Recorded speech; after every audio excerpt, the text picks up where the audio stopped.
ఎడ్యుకేషన్లో మైనస్ అయినా కలర్లో నాకంటే ప్లస్, డబ్బులోనూ ప్లస్. Hi, good morning.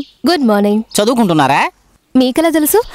అందరూ చూసి తెలుసుకుంటారు, నేను చూడకుండానే తెలుసుకుంటాను. అదెలా?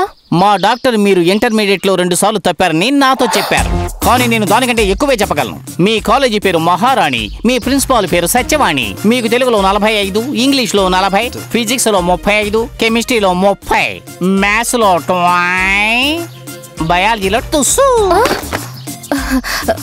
ఆశ్చర్యంగా ఉంది. మా నాన్నగారికి నా మార్క్స్ గురించి తెలియదు, మీకెలా తెలుసు? ఆ మార్క్సే కాదు, నీ బాడీలో ఉండే మార్క్స్ కూడా తెలుసు. ఫర్ ఎగ్జాంపుల్, నీ వీపు మీద ఉంది గరుడ మచ్చ. అక్కడి నుంచి కొంచెం కిందకి దిగి రైట్ నుంచి లెఫ్ట్ కి వెళ్తే అక్కడ ఉంది ఒక ఎర్ర మచ్చ. అక్కడి నుంచి యూటర్న్ తీసుకుని కిందకు వెళితే చాలా ఇంకొంచెం చెప్పనా? చాలు చాలు. మీరు సైలెంట్ గానే మీ టాలెంట్ చూపిస్తున్నారు. నువ్వు సైలెంట్ గానే వైలెంట్ అవుతున్నావు. Better luck next time. నే దొరకను.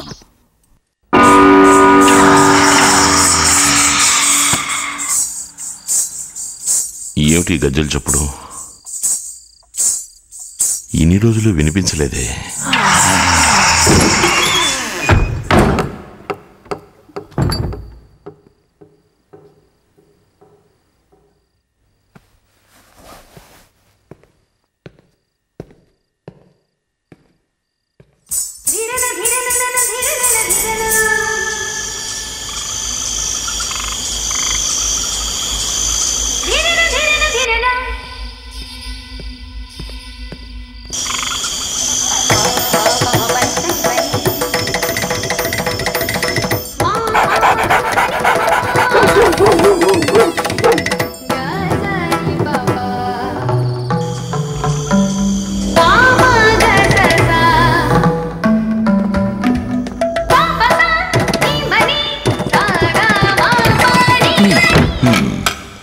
బయట గడియ వేస్తుండగా లోపలికి ఎలా వెళ్ళింది?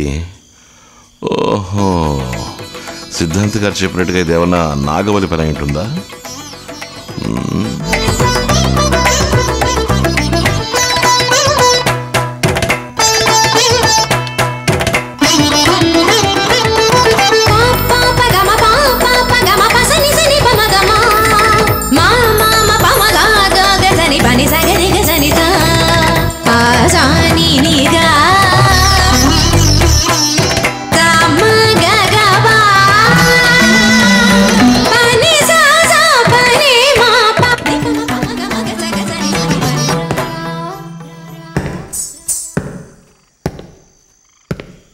யாரது?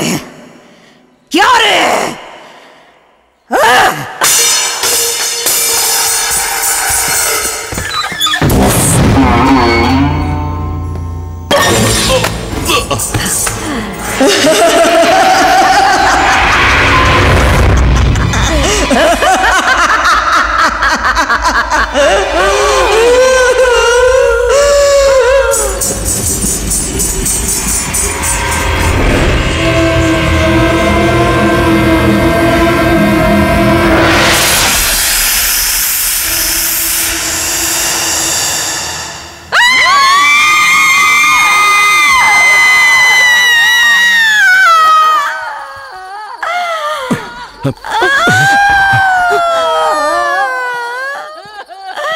డాక్టర్, ఎవరలా అరిచింది? లోపల ఎవరున్నారు డాక్టర్? వారిని అడగండి. లోపల ఉన్నది మా మొదటి కూతురు సరస్వతి. ఇంతకు ముందు లారీ ప్రమాదంలో మరణించిందన్నారు. ఆ రోజు నేను మీతో అబద్ధం చెప్పాను సిద్ధాంతి గారు. డ్యాన్స్ కాంపిటీషన్లో బహుమతిగా ఆ చిత్రపటాన్ని తీసుకొస్తున్నప్పుడు లారీ యాక్సిడెంట్లో నా అల్లుడు మాత్రమే చనిపోయాడు. అది కళ్ళారా చూసిన నా కూతురు షాక్ గురై పిచ్చిదైపోయింది. నేను ఇంటికి వచ్చిన నాడే ఈ ఇంట్లో ఒకళ్ళు మిస్సింగ్ అని చెప్పిన అన్నానే, అది వీరి కూతురు గురించే. నా దగ్గర ఈ విషయాన్ని ఎందుకు దాచారు? కన్న కూతురు బతికే ఉన్నా మరణించిందని ఎందుకు అబద్ధం చెప్పారు? మొదటి కూతురికి పిచ్చి అన్న కారణంగా రెండో కూతురికి పెళ్ళాగిపోయింది. మొదటి కూతురికే ఒప్పించి ఇక రెండో కూతురు ఎలా ఉంటుందో అని వరుడి తల్లిదండ్రులు మాకీ సంబంధమే వద్దని వెళ్ళిపోయారు. అందుకే మా గీత జీవితంలో పెళ్లి చేసుకోనని మాతో ఖచ్చితంగా చెప్పేసింది. ఇక మా మూడో కూతురు గౌరి పరిస్థితి కూడా ఇలా కాకూడదన్న ఉద్దేశంతో సరస్వతి బతికే ఉన్న విషయాన్ని దాచిపెట్టాం. దయచేసి మమ్మల్ని క్షమించండి. అలాగైతే ఆ రూమ్లో పాట పాడేది, డాన్స్ చేసేది ఆమెనా? అవును, తనే. తను పిచ్చిదైపోయినా నాట్యం చేయడం మాత్రం మర్చిపోలేదు. తనకిష్టం వచ్చినప్పుడల్లా ఆడుతుంది, పాడుతుంది. కంటి నిండా కాటుక పెట్టుకుంటుంది, నుదుటి నిండా కుంకుమ పెట్టుకుంటుంది, నవ్వుతుంది, ఏడుస్తుంది, అరుస్తుంది, తుళ్ళుతుంది. ఒక డాక్టర్గా వీళ్ళ అమ్మాయి గురించి మీరేమనుకుంటున్నారు? ఆమె నా కళ్ళకి పిచ్చిదానిలాగే కనిపిస్తోంది. తాను ఖచ్చితంగా పిచ్చిది కాదు డాక్టర్. అంత కాన్ఫిడెంట్గా ఎలా చెప్పగలుగుతున్నారు? తాను నిజంగా పిచ్చిదే అయ్యుంటే డాక్టర్ ఇచ్చిన ట్రీట్మెంట్కి ఆమెకి నయమైపోయి ఉండాలి. ఆ నాగవల్లి సరస్వతి శరీరంలోకి చేరుకుని లారీతో యాక్సిడెంట్ చేయించి ఆమె భర్తనే చంపించింది. తాను రామనాథాన్ని తప్ప ఇంకెవర్ని తన భర్తగా ఒప్పుకోదు. అది మీకు తెలుసు కదా. మీ అంచనా తప్పు సిద్ధాంతి గారు. రేపు ఉదయమే సరస్వతిని అమ్మవారి ఆలయానికి తీసుకురండి. తన శరీరంలో ఉన్నది నాగవల్లని నేను నిరూపిస్తాను.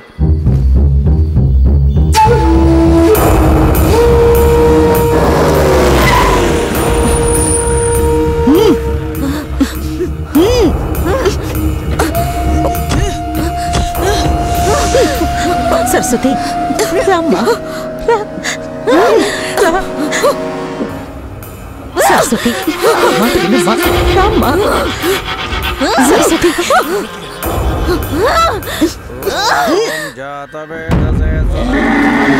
సరస్వతి,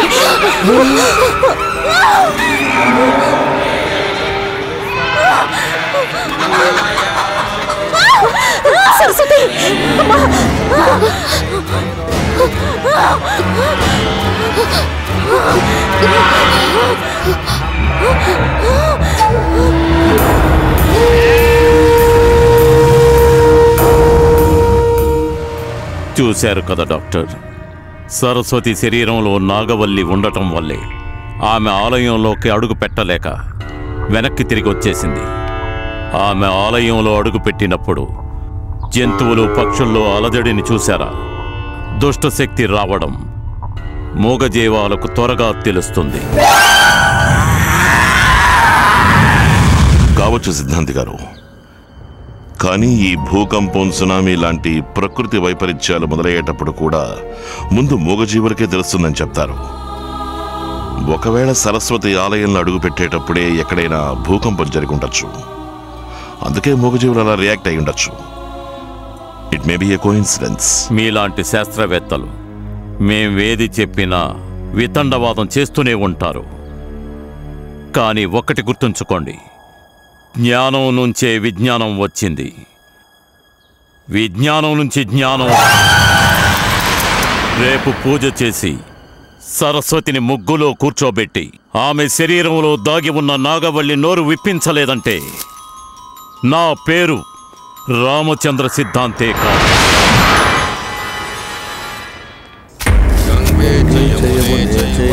గోదావరి సరస్వతి నర్మదే సింధు కావేర్యౌ జలేస్మిన్ సన్నిధిం కురు. కృష్ణవేణీ గౌతమి భాగీరథీ ప్రతిఖ్యాత పంచగంగా ప్రకీర్తితా.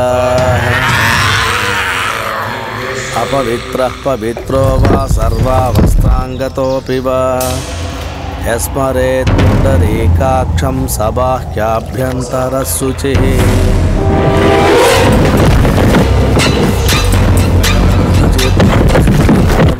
సిద్ధాంతి గారు,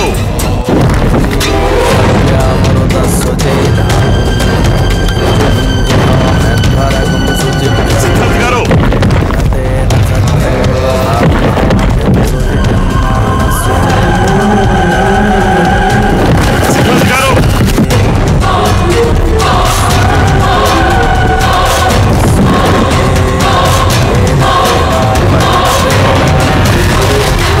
సిద్ధాంతి గారు, అక్కడి నుంచి లేవండి.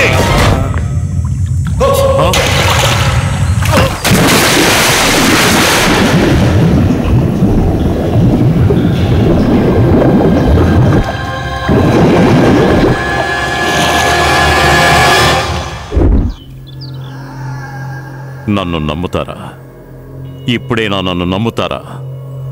నేనెక్కడ తనని పూజలో కూర్చోబెట్టి దాని నోరు తెరిపిస్తాననే భయంతో ఇలా చేసింది. ఇప్పుడు మీ ముందు ప్రాణాలతో ఉన్నాను. మీరు అనుమానిస్తున్న ఆ పిల్ల గడియ వేసిన రూమ్ నుంచి బయటికి రావడం సాధ్యమేనా? నాగవల్లి ఏ రూపంలోనైనా రావచ్చు. ఎప్పుడు ఎవరిని ఆవహిస్తుందో, ఎప్పుడు సర్పరూపంలో బయటకు వెళ్తుందో ఎవరు అంచనా వెయ్యలేరు. ఆ పిచ్చి పిల్ల మీద అనుమానం రాకూడదని మనల్ని తప్పుదారి పట్టించింది. దాన్ని గదిలో బంధించినప్పుడు నాగవల్లి తెలివిగా వేరే రూపంలో వచ్చి ఈ ప్రయత్నం చేసింది. సిద్ధాంతి గారు, దయచేసి తప్పుగా అనుకోకండి. ఈ వైజ్ఞానిక ప్రపంచంలో నాలాంటి ఎందరో శాస్త్రవేత్తలు చాలామంది ఉన్నారు. వాళ్ల తరఫున మిమ్మల్ని నేను ఒక ప్రశ్న అడుగుతున్నాను. మీలాంటి మేధావులు ఇచ్చే జవాబే వారికి సమాధానం, మార్గదర్శకం. తెలిసిన వాళ్ళు తెలియని వాళ్ళకి ఎప్పుడు తెలియపరచాలి, అదే నా ఆశ. ఊరికే అడుగుతున్నాను, ఈ దెయ్యాలు భూతాలు అనేవి ఉన్నాయా? ఈ ప్రపంచంలో మంచి అనేది ఉన్నప్పుడు చెడు కూడా ఉంటుంది. అలాగే నిజం అబద్ధం, నీరు నిప్పు, ఆకాశం భూమి, దైవశక్తి అన్నది ఉన్నప్పుడు దుష్టశక్తి కూడా ఉంటుంది. అనుభవం పొందినవాడు నమ్ముతాడు, పొందనివాడు అనుభవం కోసం వేచి ఉంటాడు. ఈ శక్తి నా దగ్గర ఉన్నంత వరకు నన్ను ఎవరు ఏం చెయ్యలేరు. సిద్ధాంతి గారు, మీరన్నది వాస్తవమే కావచ్చు, కానీ నాకు నిరూపణ అవ్వడానికి నేను చేసే ప్రయత్నానికి మీ సహాయం కావాలి. చెప్పండి, నేనేం చెయ్యాలి? నేను చెప్పేంత వరకు మీరు పూజను మొదలు పెట్టకండి. అలాగే.